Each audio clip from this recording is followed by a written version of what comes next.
იმ დროს, როცა დედამიწაზე არტემიდა 2-ზე, Starship V3-ზე და შემდეგ მთვარეზე დაშვებაზე მსჯელობთ, ჩვენგან 225 მილიონი კილომეტრის მოშორებით რობოტების კოლექცია მდებარეობს. ზოგიერთი ჯერ კიდევ მოძრაობს, ზოგიერთი ჯერ კიდევ ფოტოებს იღებს, ზოგი უკვე წლებია რაც აღარ ფუნქციონირებს. ზოგიერთმა მათგანმა ისეთი აღმოჩენები გააკეთა, რომლებმაც ჩვენი მზის სისტემის აღქმა ფუნდამენტურად შეცვალა. თუმცა საზოგადოებრივი თვალსაზრისით თითქმის შეუმჩნევად დარჩა. დღეს სტატუსის შემოწმებას გავაკეთებთ. რომელი რობოტები იმოძრავებენ მარსზე 2026 წლის მაისში? რა იპოვეს მათ? ვინ დანებდა? და ყველაზე მთავარი, მოახერხებ თუ არა ოდესმე დედამიწაზე ჩამოვიტანოთ ყველაზე მნიშვნელოვანი ნიმუშები, რომლებიც ოდესმე შეგროვებულა სხვა პლანეტაზე. ჩემი სახელია სირვანი და ეს არის მარსის ქრონიკები. დავიწყოთ ცოცხალი არსებებით. 2026 წლის მაისში მარსის ზედაპირზე ზუსტად 2 აქტიური რობოტი მუშაობს. ორივე აშშ-დან არის, ბირთვული ენერგიით მუშაობს და მათი შესაძლებლობები ბევრად აღემატება თავდაპირველ მისიას. Curiosity 2012 წლის 6 აგვისტოს გეილის კრატერში დაეშვა. როვერი უკვე 4867 სოლია მუშაობს. ასე ეწოდება მარსის დღეებს, ანუ თითქმის 14 დედამიწის წელი. სამუშაოდ. ამ დროისთვის როვერი უკვე მოზარდობის შუაგულში უნდა იყოს. გეგმაში იყო 687 დღე, ანუ 1 მარსის წლის განმავლობაში დაგეგმილი მისია. ეს კი 20-ზე მეტ მარსის წლად გადაიქცა. ამ დროის განმავლობაში Curiosity-მ დაახლოებით 36.86 კილომეტრი გაიარა და 740 მეტრზე მეტი სიმაღლე დალაშქრა. ის 2014 წლიდან ცდილობს მთა შარპის დაპყრობას. ეს არის 5 კილომეტრიანი ფენოვანი მთა გეილის კრატერის ცენტრში. რატომ მთა? ეს ჭკვიანური იდეა. Mount Sharp-ი ძირითადად ვერტიკალური ისტორიის წიგნი. ქვედა ფენები ყველაზე ძველია, ზედა ფენები კი ყველაზე ახალი. როდესაც Curiosity მაღლა ადის, ის თითქოს დროში უკან მიდის. და თითოეულ ფენაში ის ქიმიურ შემადგენლობას აანალიზებს. ასე შეიქმნა ერთ-ერთი ყველაზე სრულყოფილი გეოლოგიური პროფილი, რაც კი ოდესმე სხვა ციური სხეულიდან მიგვიღია. მაგრამ რას მიაგნო Curiosity-მ აქამდე სინამდვილეში? 3 რამ, რომელთაც გამოვყოფთ. პირველ რიგში, თხევადი წყლის კვალის დადასტურება. არა მხოლოდ ყინული, არა მხოლოდ მინერალები, რომლებიც ოდესღაც წყალთან კონტაქტში იყვნენ, ნამდვილი დანალექი სტრუქტურები, რომლებიც მხოლოდ მაშინ წარმოიქმნება, როდესაც დიდხანს ტბა არსებობდა ერთ ადგილზე. გეილის კრატერი ტბა იყო. შესაძლოა რამდენიმე ასეული მილიონი წლის განმავლობაში. მეორეც ორგანული მოლეკულები. 2026 წლის აპრილში, ანუ რამდენიმე კვირის წინ, მეცნიერების გუნდმა გამოაცხადა, რომ 2020 წლის ბურღვით აღებულ ნიმუშში აღმოჩნდა ორგანული მოლეკულების ყველაზე მრავალფეროვანი ნაკრები, რაც კი ოდესმე მარსზე უპოვიათ. სულ 21 ნახშირბადშემცველი მოლეკული. მათგან 7 მარსზე პირველად აღმოაჩინეს. მათ შორისაა დნმ-ის სამშენებლო ბლოკების წინამორბედები. ბენზოლის რგოლი ამინოჯგუფით და გოგირდშემცველი ბენზოთიოფენი. ეს მოლეკულები არ ნიშნავს, რომ სიცოცხლე აღმოაჩინეს. ისინი ნიშნავს, რომ სიცოცხლის შესაძლო სამშენებლო ბლოკები იქ არის. მესამე მეთანი, მეორე გოგრა. გაირკვა, რომ გეილის კრატერში ატმოსფეროში მეთანი აღმოაჩინეს, რომელიც სეზონურად მერყეობს. მესამე დღისით თითქმის არ იზომება, ღამით კი მოულოდნელად ჩნდება. ეს უკვე წლებია, რაც სამეცნიერო თავსატეხია. მეთანი შეიძლება წარმოიქმნას გეოლოგიური პროცესების შედეგად, მაგრამ ის ასევე შეიძლება იყოს მიკროორგანიზმების მეტაბოლიზმის პროდუქტი. ჩვენ დღემდე არ ვიცით ეს. Curiosity ახლა უკვე გამოვიდა ეგრეთ წოდებული ბოქსორკის რეგიონიდან. ეს არის ტერიტორია ბადისებრი ამაღლებებით, რომლებიც გაქვავებულ ობობის ქსელებს გავს. ისინი მილიარდობით წლის წინ წარმოიქმნა, როდესაც მიწისქვეშა წყლები მიედინებოდა ქანებში ბზარების გავლით და ტოვებდა მინერალებს, რომლებიც ამაგრებდა ქანს. ამჟამინდელი კვლევა ეხება მარილიანი სულფატის მინერალების ფენას. ეს არის მაჩვენებელი იმ ფაზისა, როდესაც მარსზე წყალი აორთქლდა. საუბრისას აქტიურობაზე. რამდენიმე დღის წინ NASA-ს მარსის ანგარიშმა X-ზე მოკლე ვიდეო გამოაქვეყნა. Curiosity ნიმუშის აღებისას შემთხვევით 13 კილოგრამიანი ქვა წამოიღო, რომელიც ახლა ბურღზე თავისუფლად ეკიდა. დამატებითი რთული კორექტირების მანევრების ნაცვლად, გუნდმა უბრალოდ მისცა როვერს რობოტული მკლავი, ემოძრავებინა და ბურღი ევიბრირებინა, სანამ ქვა არ ჩამოვარდა. 24 წამიანი ვიდეო, სადაც როვერი ირხევა და ქვა ვარდება. მარსის კვლევა 2026 წლის მაისში, ზოგჯერ სწორედ ეს არის. 14 წლის რობოტის 225 მილიონი კილომეტრით დაშორებულ პლანეტაზე იმდენ ხანს ხევა, სანამ შემაწუხებელი ქვის ნატეხი არ ჩამოვარდება. და ეს მუშაობს. მეორე მოქმედი რობოტია პერსევერანსი, რომელიც 2021 წლის 18 თებერვალს დვალს დაეშვა ჯეზეროს კრატერში.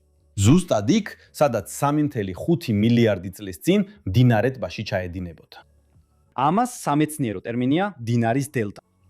ეს ადგილი შემთხვევით არ აურჩევიათ. მდინარე დელტა დედამიწაზე ერთ-ერთი საუკეთესო ადგილია ბიოლოგიური კვალის შესანარჩუნებლად. პერსევერანსმა ჯერჯერობით მხოლოდ დაახლოებით 40 კილომეტრი გაიარა. ამით ის ოდნა უსწრებს კიურიოსიტის, მიუხედავად იმისა, რომ 5 წლით ნაკლებია მისი მუშაობის პერიოდი. ეს დიზაინთან არის დაკავშირებული. პერსევერანსის ბორბლები უფრო დიდია და ორჯერ უფრო ღრმადაა დაღარული ვიდრე მისი წინამორბედის. NASA-მ კიურიოსიტის დაზიანებული ბორბლებიდან გაკვეთილი მიიღო. და პერსევერანსი უფრო სწრაფად, ჭკვიანურად და ახლა უკვე ავტონომიურადაც მოძრაობს. 2026 წლის თებერვალში გამოვიდა პროგრამული განახლება სახელად მარსის გლობალური ლოკალიზაცია. მანამდე პერსევერანსი მოძრაობდა როგორც გემი მე-18 საუკუნეში, კოპლე-ნავიგაციით. ბორბლების მობრუნებების დათვლა, რელიეფის სურათების შედარება და ამ მონაცემებიდან მდებარეობის შეფასება. ახალი სისტემა პანორამულ სურათებს პირდაპირ ადარებს ბორტზე არსებულ მაღალი გარჩევადობის ორბიტალურ რუკებს და ადგენს მდებარეობას დაახლოებით 25 სანტიმეტრის სიზუსტით. 2 წუთში. დახმარების გარეშე დედამიწიდან.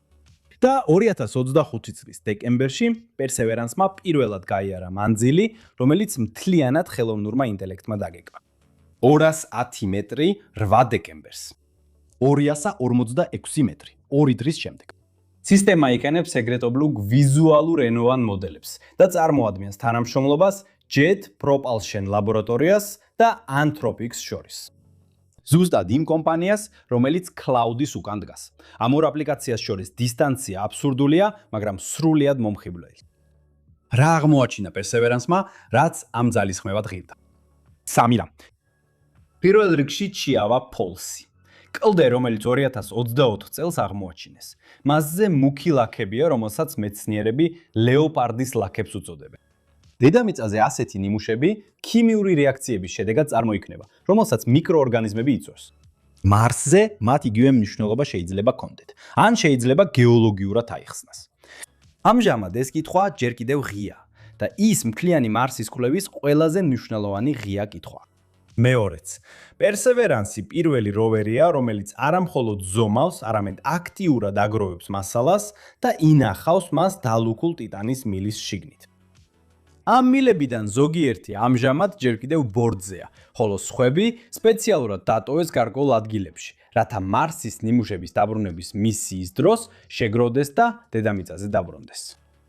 თუ ეს ნიმუშები ოდესმე დედამიწაზე ჩამოვა, ჩვენ ვისაუბრებთ სამეცნიერო რევოლუციაზე.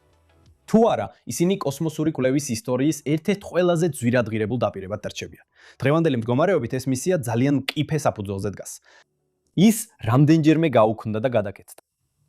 მესამე, პოლარული ნათებები.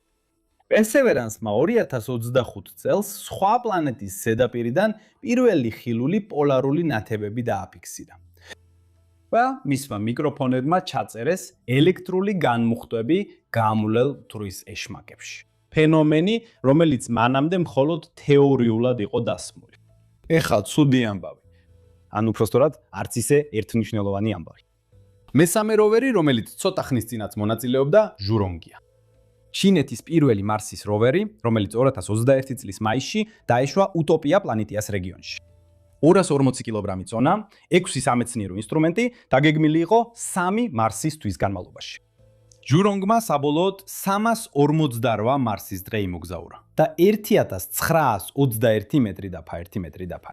2022 წლის მაისში ის დაგეგმილად ზამთრის ძილში გადავიდა. 2022 წლის დეკემბერში მას უნდა გაეღვიძა. თუმცა ის აღარ გამოფხიზლებულა. 2023 წლის აპრილში ჩინეთმა ოფიციალურად დაადასტურა, რომ ჟურონგმა სავარაუდოდ მზის პანელებზე ზედმეტი მტვრის დაგროვების გამო ელექტროენერგიის მიწოდება დაკარგა. NASA-ს მარსის სადაზვერვო ორბიტერის მიერ გადაღებული სურათები აჩვენებს, რომ როვერი 2022 წლის სექტემბრის შემდეგ აღარ დაძრულდა. ოფიციალურად ის გარდაცვლილად არ გამოცხადებულა. არაოფიციალურად აღარავინ ელოდება, რომ ის კიდევ ერთხელ გაიღვიძებს. ჩინეთმა ამ გამოცდილებიდან ისწავლა, შემდეგი ჩინური მისია მარსზე კლასიკური როვერი აღარ იქნება, არამედ მიმუშების დაბრუნების მისია იქნება. ამაზე ახლავე კიდევ ერთხელ ვისაუბრებთ. არის როვერი, რომელზეც უნდა ვისაუბროთ, რომელიც მარსზე არასდროს ჩასულა და რომელიც 2026 წლის მაისშიც კი ჯერ კიდევ სუფთა ოთახში Airbus-ის შენობაში სტივენიჩში, ინგლისში იმყოფება. მისი სახელია როზალიnd ფრანკლინი, ბრიტანელი ქიმიკოსის სახელობის, რომლის მისი რენტგენული დიფრაქციის მონაცემები გადამწყვეტ წვლილს შეიტანეს დნმ-ის სტრუქტურის აღმოჩენაში. და რომელიც ისტორიოგრაფიაში დიდი ხნის განმავლობაში უგულებელყოფილი იყო. როზალიnd ფრანკლინი არის ევროპის კოსმოსური სააგენტოს ESA-ს მარსის მისია, რომელიც დაგეგმილია როსკოსმოსთან ერთად ExoMars პროგრამის ფარგლებში.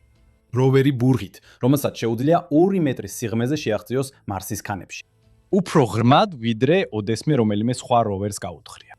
საკმალისად ღრმად, რომ მოხდეს რადიაციისა და ოქსიდაციის ფენას ქვემოთ, რომელიც ანადგურებს ყველა ორგანულ მასალას ზედაპირზე. საკმარისად ღრმად, რომ აღმოვაჩინოთ სიცოცხლის კვალი, თუ ოდესმე არსებობდა. ეს როვერი უნდა გაეშვათ 2018 წელს, შემდეგ 2020-ში, შემდეგ 2022-ში. შემდეგ რუსეთი უკრაინაში შეიჭრა. 2022 წლის მარტში ESA-მ დაასრულა თანამშრომლობა როსკოსმოსთან. რუსული ლენდერი, რომელიც როზალიnd ფრანკლინის მარსზე გადაყვანას უნდა ემსახურებოდა, ამით აღარ იყო ხელმისაწვდომი.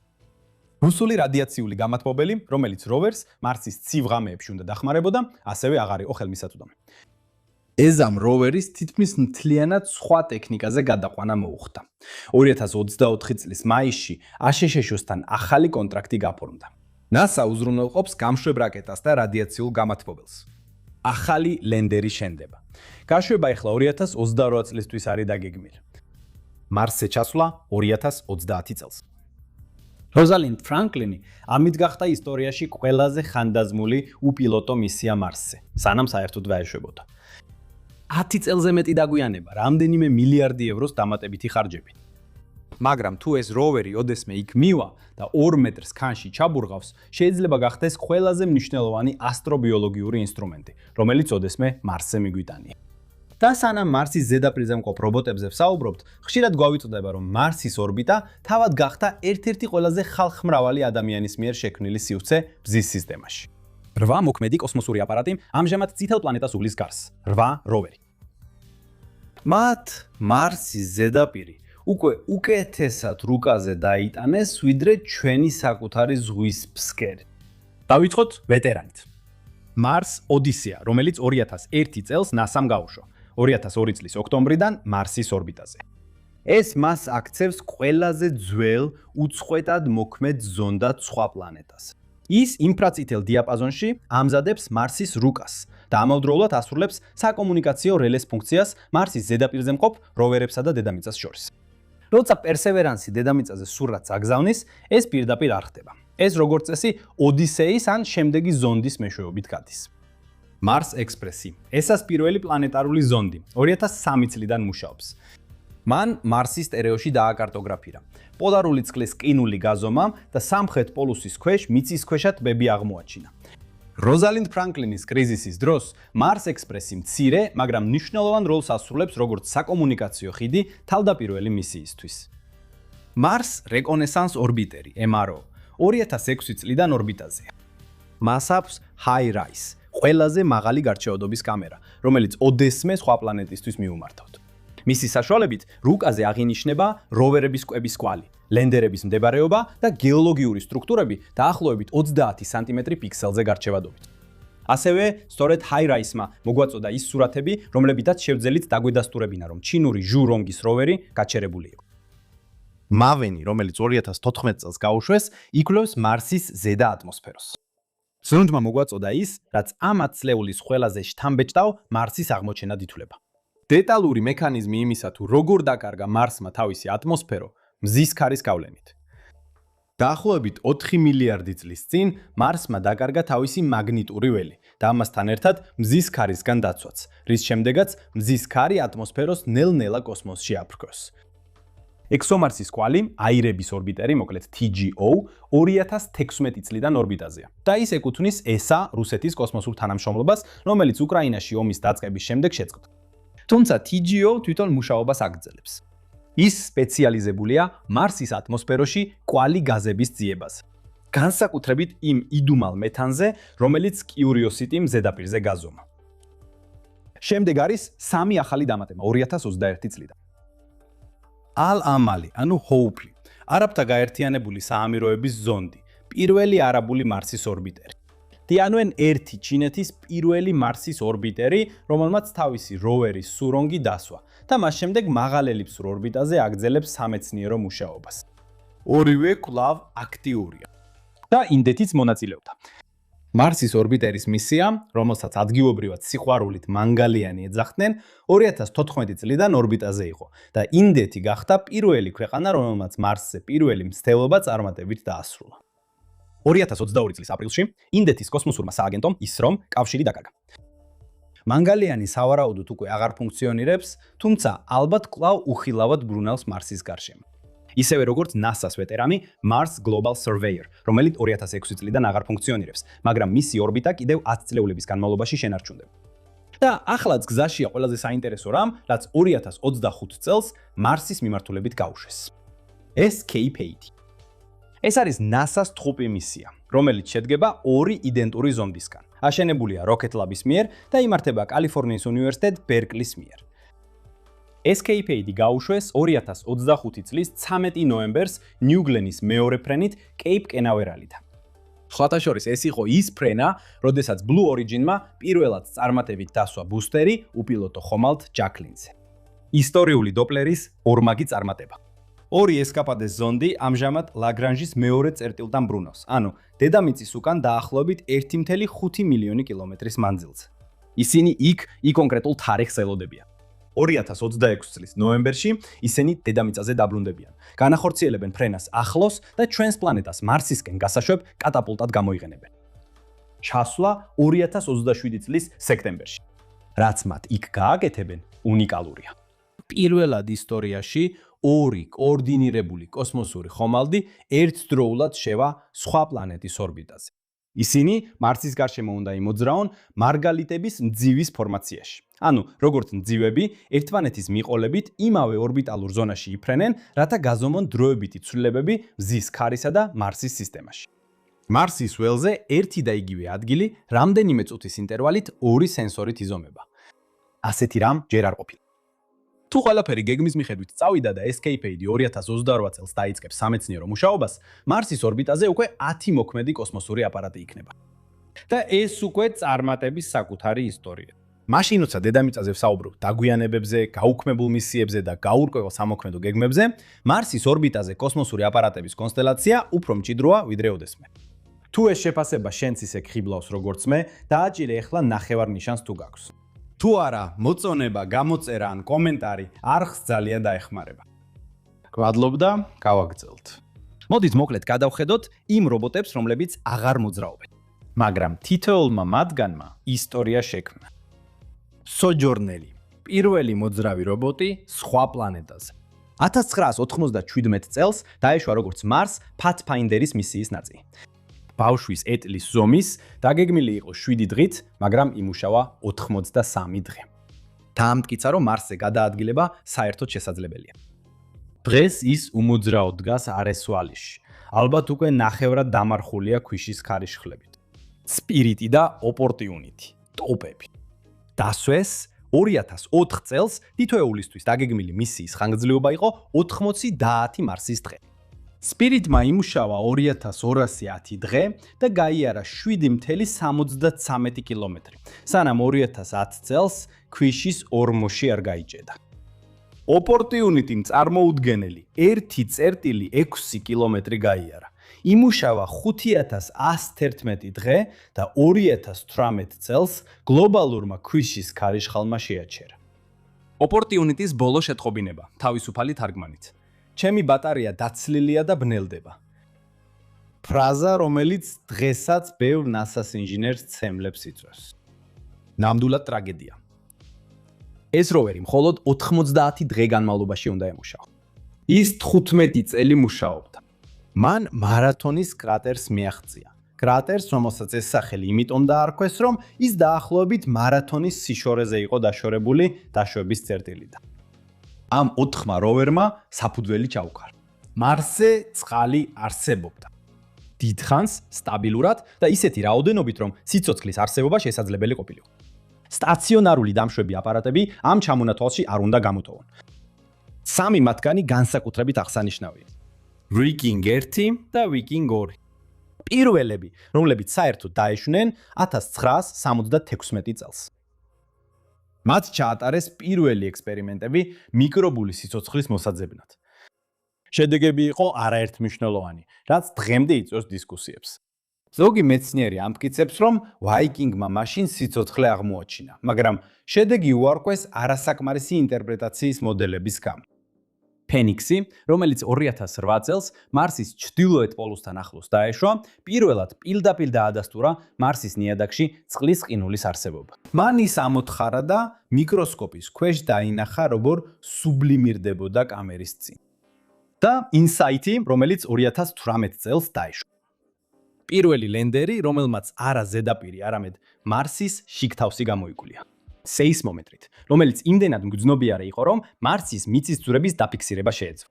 ინსაიტმა მისიის განმავლობაში 1300-ზე მეტი ბიძგი დააფიქსირა, მათ შორის ყველაზე ძლიერი მარსის მიწის ძვრა, რომელიც აქამდე დაფიქსირებულა 4-ში. 2022 წლის 4 მაისს სიმძლავრით 5 ბალი. ინსაიტის მისია დასრულდა 2022 წლის დეკემბერში, მას შემდეგ, რაც მტვერმა მზის პანელებზე ელექტრომომარაგება შეწყვიტა. მისი ბოლო ფოტო, სადაც ის აჩვენებს მტვერით დაფარულ მზის პანელს და წერს: ალბათ დიდხანს აღარ მეყოფა ენერგია. კოსმოსური კვლევის ერთ-ერთი ყველაზე ამაღელვებელი სურათი. და შემდეგ არის Ingenuity.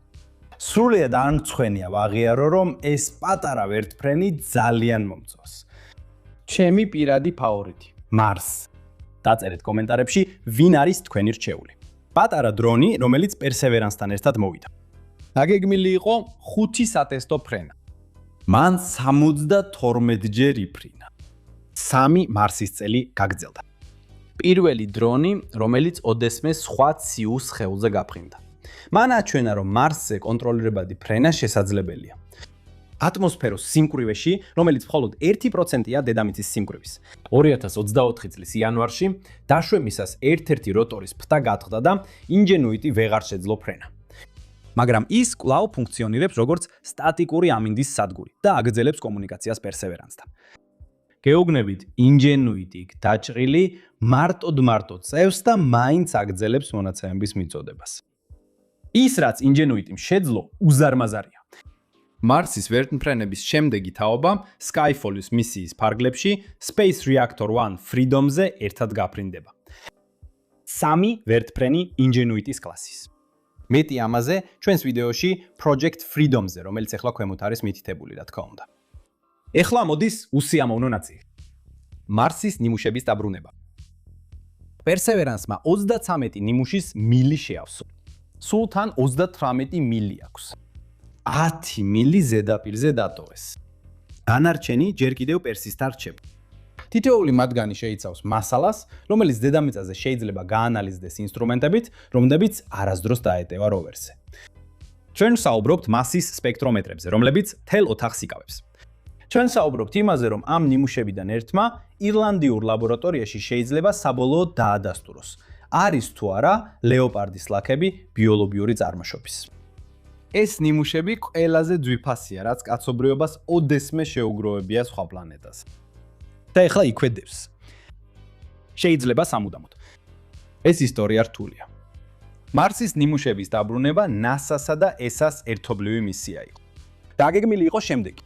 დამშვები პატარა რაკეტით, რომელიც 2031 წელს გაეშვებოდა. ის შეაგროვებს ნიმუშებს, მიიტანს მათ მარსის ორბიტაზე, სადაც მათ ევროპული ორბიტერი დაიჭერს და 2035 წელს დედამიწაზე ჩამოიტანს. სამსაფეხურიანი გეგმა, 3 კოსმოსური ხომალდი. მრავალი მილიარდი დოლარი. 2024 წლის აპრილში ცნობილი გახდა, რომ თავდაპირველად გათვლილი 7 მილიარდიდან ხარჯები უკვე 11 მილიარდ დოლარზე მეტი გახდა. და გრაფიკი 2040-იან წლებში გადაიწია. წლებში. NASA-მ ორი ალტერნატიული არქიტექტურა შეუკვეთა.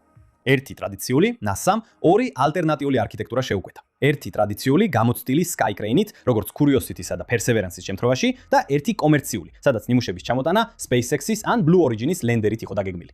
ნიმუშების ჩამოტანა 2026 წლის შუა პერიოდში იყო დაგეგმილი.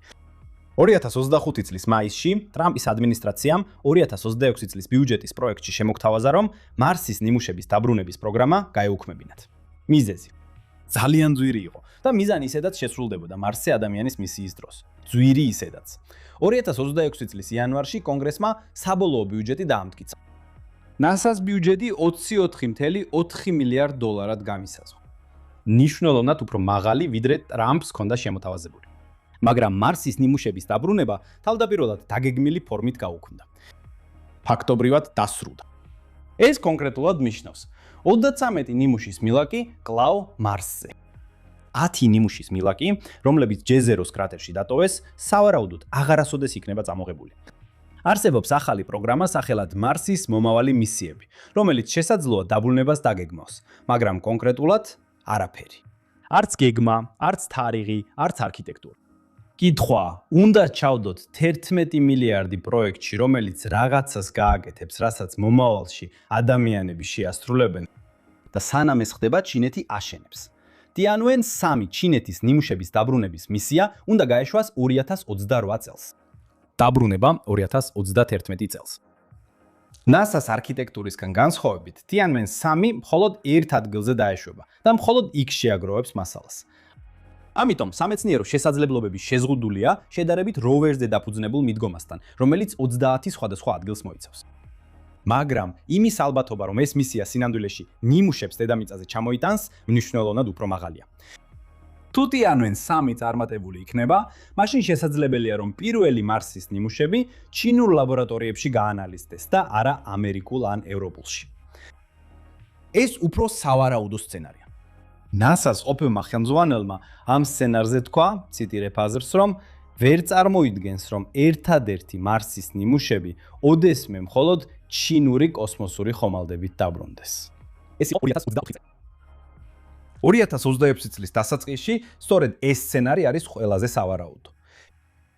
არის კიდევ ერთი მისია, რომელიც ამ თამაშში მონაწილეობს. 2026 წლის შემოდგომაზე იაპონური მისია MMX იწყება, რომლის მიზანია მარსის მთვარე Phobos-ი. MMX-ის მიზანია Phobos-ის ზედაპირიდან ნიმუშების დედამიწაზე ჩამოტანა. თუ ეს წარმატებით განხორციელდა, ეს იქნება პირველი ნიმუშები მარსის სისტემიდან, რომლებიც ჩვენს ხელში აღმოჩნდება. თუმცა არა უშუალოდ მარსის ზედაპირიდან. მოდით ერთი წუთით შევჩერდეთ და დავალაგოთ, რა არის დაგეგმილი მარსისკენ მომდევნო წლებში. სურათი უფრო არეულია, ვიდრე 10 წლის წინ იყო და ამავდროულად უფრო გადატვირთულია, ვიდრე ოდესმე. ჯერ მოკლევადიანად, ანუ მომდევნო 2 წელიწადში. ყველაზე მნიშვნელოვანი მისია ახლახან ნახსენები MMX იაპონიიდან, რომელიც დაგეგმილია 2026 წლის შემოდგომისთვის. Phobos-ი პატარა კარტოფილის ფორმის ნამსხვრევია, რომლის წარმოშობაც დრემდე სადავოა. არის ის დაჭერილი ასტეროიდი თუ ნამსხვრევი, რომელიც სხვა სხეულის მარსზე დაცემისას იქნა გამოტყორცნილი. MMX, ისევე როგორც ჩინეთის ნიმუშის დაბრუნების მისია, 2031 წელს დედამიწაზე უნდა დაბრუნდეს.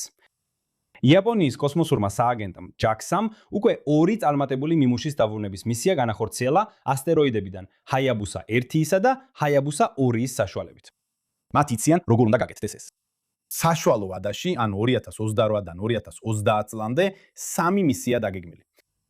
პირველი არის Tianwen-3, ჩინეთის ნიმუშების დაბრუნების მისია. გაშვება 2022 წელს, დაბრუნება 2031-ში. ეს ამერიკელებისა და ევროპელებისთვის სერიოზული დარტყმა იქნებოდა. მეორეა Space Reactor 1 Freedom. NASA-ს მისია პირველი ამერიკული ატომური რეაქტორით კოსმოსში 60 წლის შემდეგ. გაშვება 2028 წლის დეკემბერში. ბორდზეა Skyfall, მომავალი თაობის 3 ვერტმფრენი.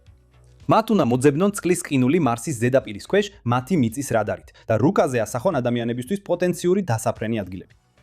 მარსზე ჩასვლა 2030 წელს. მესამე, Rosalind Franklin. ეს არის დიდი ხნის გადადებული როვერი 2 მეტრიანი ბურით გაშვება. 2028 წელს ჩასვლა 2030 წელს. და ეხლა გრძელვადიან პერსპექტივაში, ან 2030 წლის შემდეგ. აქ უკვე სპეკულაციებია, მაგრამ სამი რამ გამოიკვეთა. პირველ რიგში ადამიანებით დაკომპლექტებული SpaceX-ის მისია Starship-ით. 2026 წლის თებერვალში SpaceX-მა გამოაცხადა, რომ მარსის მისიები 5-დან 7 წლამდე გადადევს და თვარეზე კონცენტრირდება. თუ Starship V3 იმუშავებს და ორბიტალური გადავსება დემონსტრირებული იქნება, ეს გადადება შეიძლება შემცირდეს. რეალისტურად პირველი უპილოტო Starship-ის მარსის მცდელობები 2020-იანი წლების დასაწყისში იქნება. პილოტირებული, გულწრფელად რო ვთქვა, 2025 წლამდე არ ველოდები. მეორეც, ხელახლა აღდგენილი ნიმუშების დაბრუნების მისია, როგორღაც. იქნება ეს MSR-ის სახელით თუ სხვა სახელით. 33 მილის სამეცნიერო მნიშვნელობა იმდენად დიდია, რომ ისინი სამუდამოდ ქვიშაში ვერ დარჩებიან. ყოველ შემთხვევაში, იმედი მაქვს, რომ მათ ამოიღებენ. მესამეა, აშეჩუსსა და ჩინეთს შორის მარსისთვის შეჯიბრი. რაც ეხლა მთვარეზე ხდება, იგივე განმეორდება მარსზეც. შესაძლოა საპირისპირო ნიშნით თუ ჩინეთი 2031 წლამდე პირველი ქვეყანა გახდება, რომელიც მარსის ნიმუშებს დედამიწაზე ჩამოიტანს.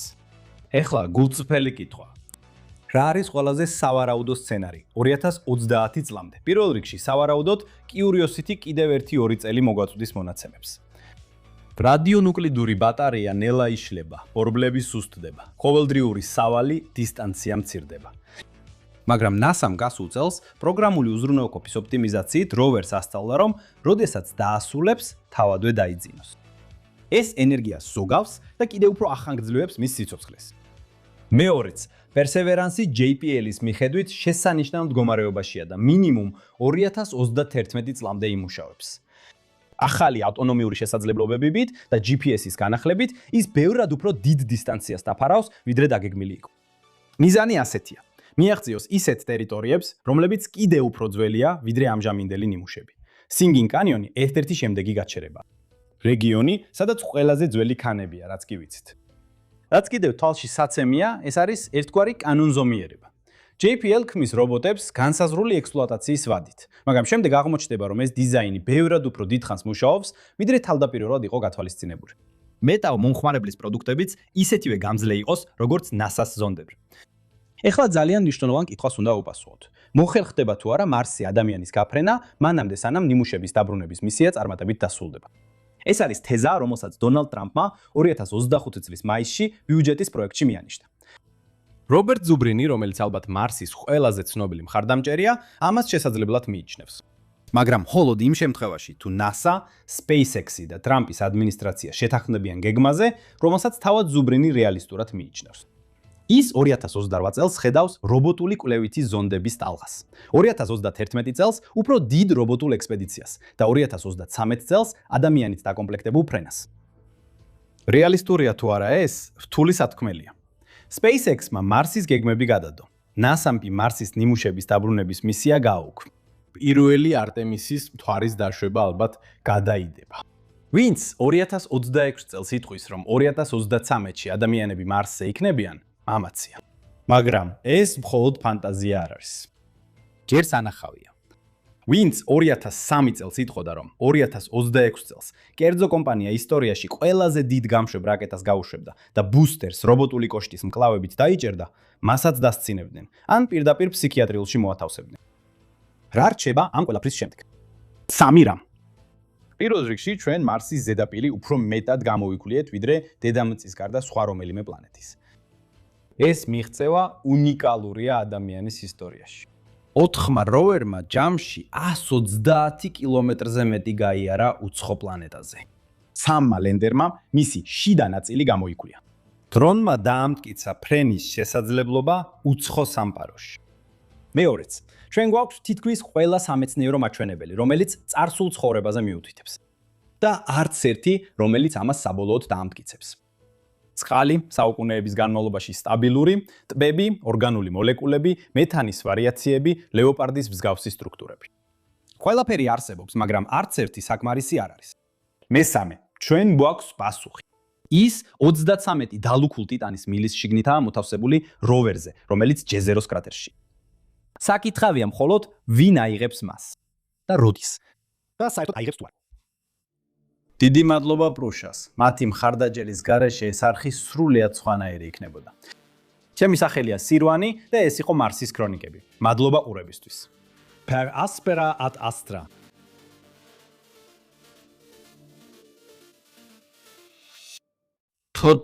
წლის რობოტი. ეს დიზაინთან არის დაკავშირებული. Perseverance-ის NASA Curiosity-ის დაზიანებული ბორბლებიდან ისწავლა. NASA Curiosity-ის დაზიანებული ბორბლებიდან ისწავლა. დაზიანებული ბორბლებიდან. Curiosity-ის დაზიანებული ბორბლებიდან ისწავლა. აი ეს.